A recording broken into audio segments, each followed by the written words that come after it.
တံပဲနာပြီးဟေးဘောတွင်ရဲ့ဘူရောပြမဟေးကွယ်အတူလောဘာရသေးဘာရသေးဘာရသေးနဲ့သူရော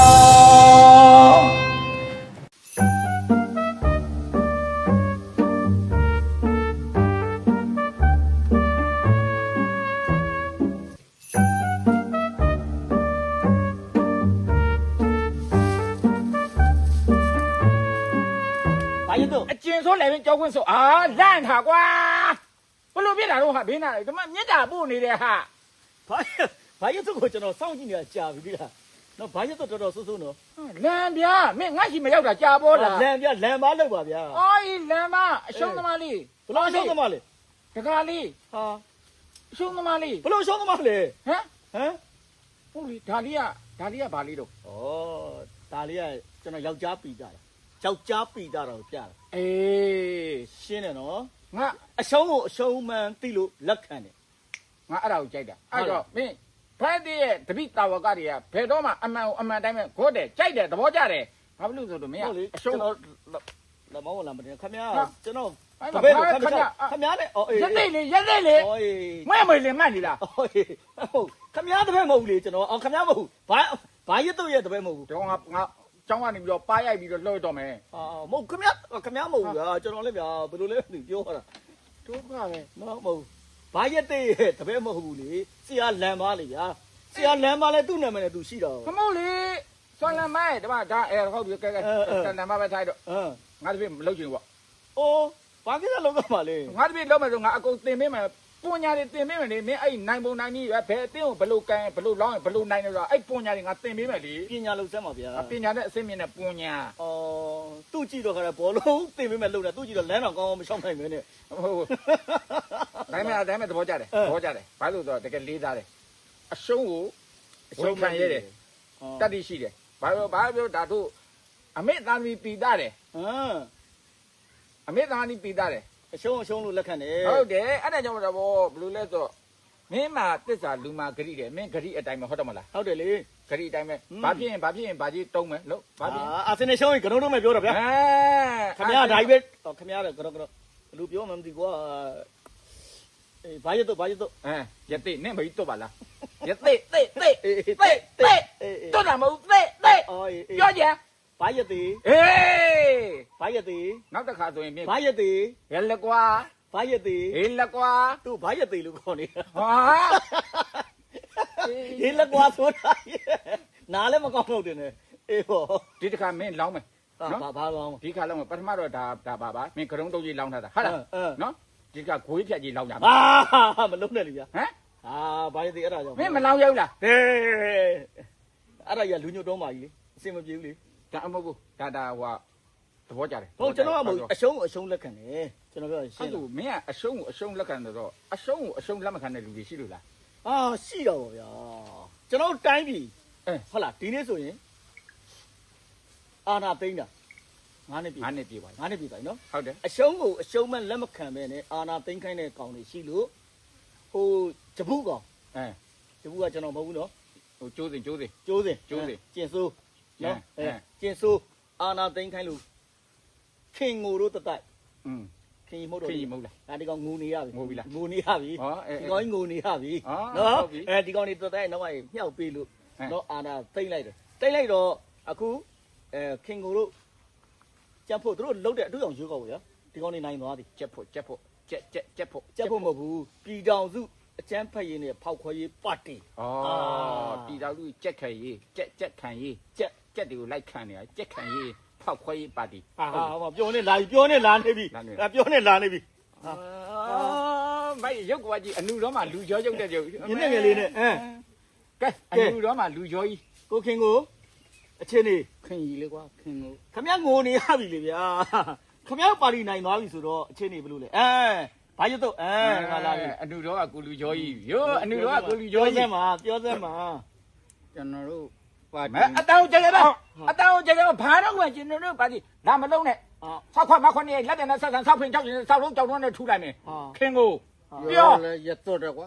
ပြောကျွန်တော်တို့ပါတီနိုင်မယ်ကျွန်တော်အစီမှာ ဟုတ်ဘူးကျွန်တော်ရှင်းမိုင်ပါမပြောနဲ့ ရောက်လက်မပါနဲ့လက်မပါနဲ့လက်မပါနဲ့လက်မပါနဲ့ ဘာရေးတွေကတော့ လက်မပါနဲ့ နော် ပြော မလေးမကြည့်လေပြည်တော်စုအကြမ်းဖက်ရေးနေဖောက်ခွဲရေးပါတီဟုတ်လားဟမ်ခင်ဗျားတို့အရှုံးကိုအရှုံးမဲ့လက်မခံခဲ့တာဘယ်နှခုနှစ်ကလဲ ကျွန်တော်တို့က2020ကတစ်ခါပဲရှိတယ်ဟုတ်ပြီ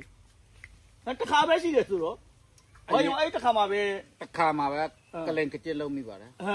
ဒါ အမှန်တိုင်းဝန်ခံတာမစိုးအေးပြောဆက်ပြောနောက်ပါဟုတ်တာ ကျွန်တော်တို့ပါတီအနိုင်ရတယ်ဆိုပေမဲ့ကျွန်တော်မှတမရဖြစ်ခြင်းလို့ဖြစ်ခွင့်မရတဲ့အနေထားလေးပါဗာရသေးရဲ့ မင်းအခွက်ကတမရဖြစ်နေသေးတယ်ဟုတ်ဒီအခွက်ကငါကွာတော့ကမခွနဲ့လက်တနဲ့ဆောက်ဆောက်ပင်ကြောက်ရင်ဆောက်လုံးကြောက်လုံးနဲ့ထူလိုက်ရရင်တော့ကွာ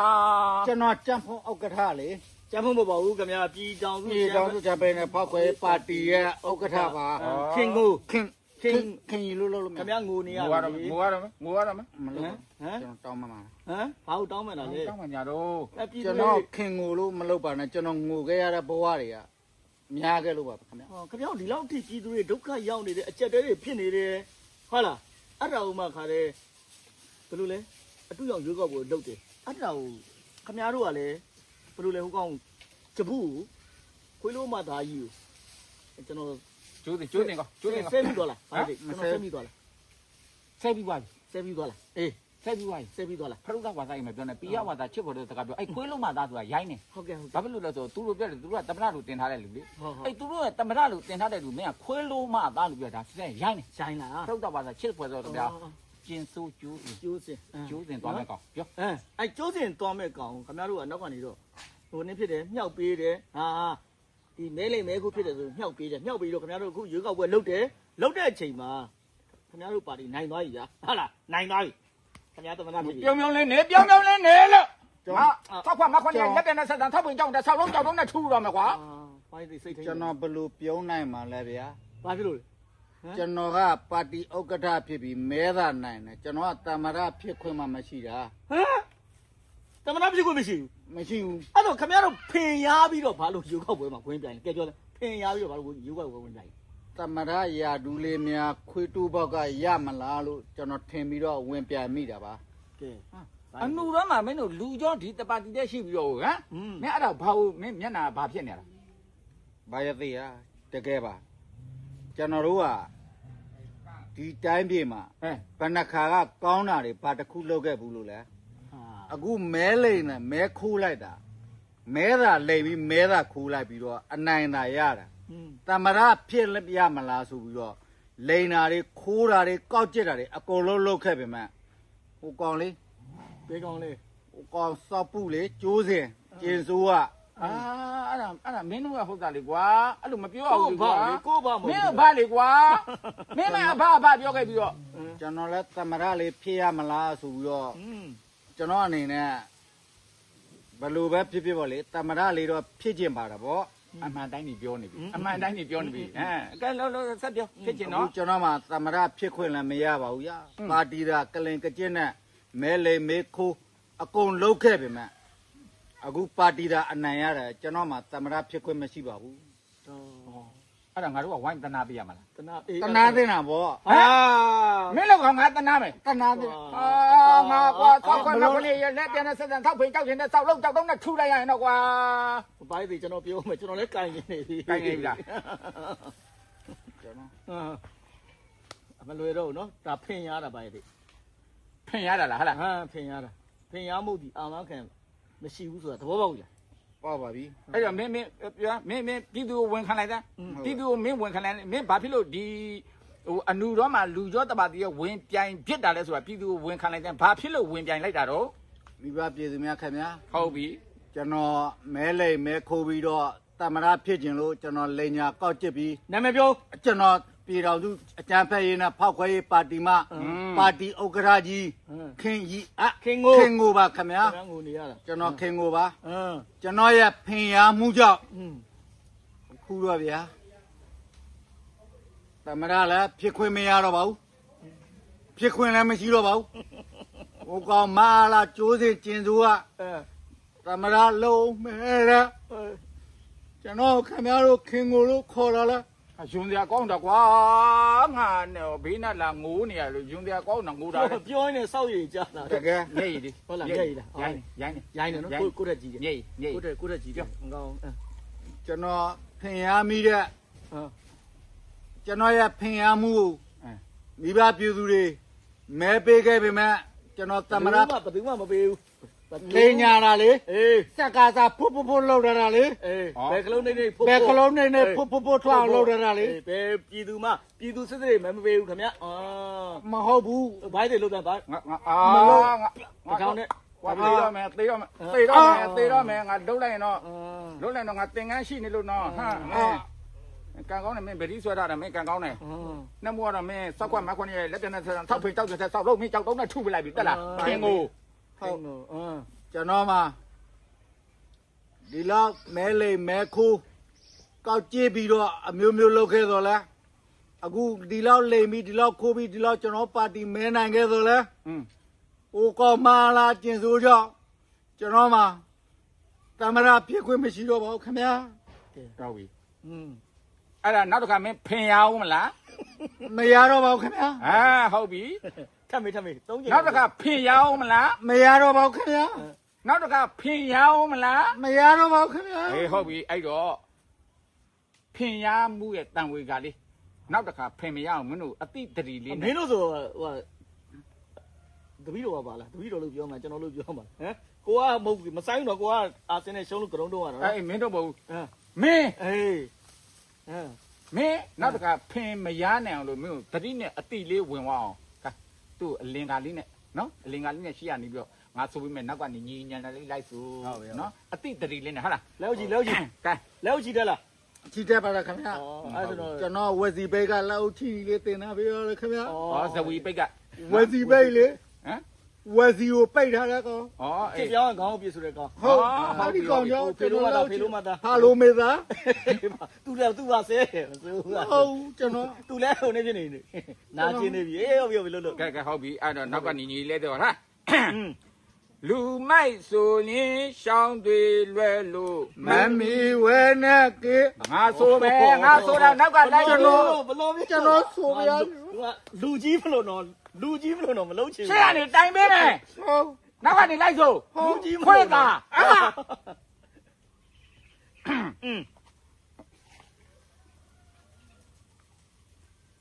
လူမိုက်ဆိုရင်ရှောင်းတွေလွယ်လို့မမီဝဲနဲ့ကင်းအောင်နေ ဆိုလေ လိုက်ဆိုနောက်ကလိုက်ဆိုလို့ငါတေတော့မှာကွာငါဒုတ်လိုက်ရင်တော့ကွာ ဆိုလေဆိုလေ ဘယ်ဦးကြည့်တာ လူမိုက်ဆိုလေးစောင်းတွေနဲ့လို့မမီဝဲနဲ့ကေအောင်လေ ကျင်းဆိုးဆိုတာလူလိန်ကြီးမို့အချိန်ယူပြီးရှောင်းတိန်နေ ကျင်းစိုးဆိုတာလူလိန်ကြီးလို့မ အချိန် အချိန်လို့ အချိန်ယူပြီးရှောင်း အ တိ ချိန် န်နေ ယူပြီးဆောင်ကိန်းနေ ခင်းကိုမင်း ကျွန်တော်မတမ အ လားမ တော့ ပြ တော့မ ရ ကြည့် တာ ရဘူးလေဟမ် မဟုတ်ဘူး ကျွန်တော်တမလားမ သူ ပြ ကသူ့အမေလင်ကို तू ကမပြောရဲနေတာမပြောရဲနေတာ မင်းနောက်ကနေတော့ never like လုတ်ပေးလိုက်ပါကွာ နောက်ကလိုက်လို့ပြရမလား ပြန်ဆိုသမ်းမယ်ကျင်းဆိုးဆိုတာလူလိန်ကြီးမို့ ကျင်းစိုးဆိုတာလူလိန်ကြီးမို့ အချိန်ယူပြီးရှောင်းတိန်နေ အချိန်ယူပြီးဆောင်တိန်နေ ထောင်ချောက်စင်ငါမဲကိုမပေးနဲ့ ထောင်ချောင်းစင်ငါမဲကိုမပေးနဲ့ လွဲရှိုးဘေးသို့အသာနေ လွယ်ဆိုဘေးသို့အတာနေ အတုအယောင်ရွေကောက်ပွဲမှု အတုအယောင်ရွေကောက်ပွဲမှု ပြေပေါက်လွဲလို့တေတတ်တလေ ပြေပေါက်ရွယ်ဖို့တေတတ်တလေ မဲယုံသွားတာအနေမတက်လို့ မဲယုံသွားတာအနေမတက်လို့ ခြေပြက်လက်ပြက်အတွင်းကျေ ခြေပြက်လက်ပြက်အတွင်းကြီး ဖုတ်ပါတီကိုတယုတ်ခွဲတော့ ဖို့ပါတီကိုတယုတ်ခွဲတော့ ဒီပုတ်ထဲကဒီပဲတွေ ဒီပုတ်သေးကဒီပဲတွေ သူ့ဘာသာသူဇွတ်ဖြတ်ထားတဲ့ သူ့ဘာသာသူဇွတ်ပြတ်ထားတဲ့ တ ဖို့တက်စားမဲ့ဥပဒေ ဖို့တက်စားမဲ့ဥပဒေ ဒီလူတွေသားအတစ်ထက်ရောက်လို့ ဒီလူတွေသာအသေးထက်ရောက်သူ စစ်ဖက်နှက်အောက်မထူးပေ စစ်ပနာအောင်မထူးပေ ကျွန်းမဖြစ်အောင်အမြဲတွေးလို့ ကျွမ်းမဖြစ်အောင်အမြဲတွေးလို့ မဲမပေးနဲ့ကင်းအောင်နေ မဲမပေးနဲ့ကင်းအောင်နေ ဓမ္မကျင်ဆိုတာဝသမရမတင်နိုင်ပေ ဒါမကျင်ဆိုတာဝသမရမတင်နိုင်ပေ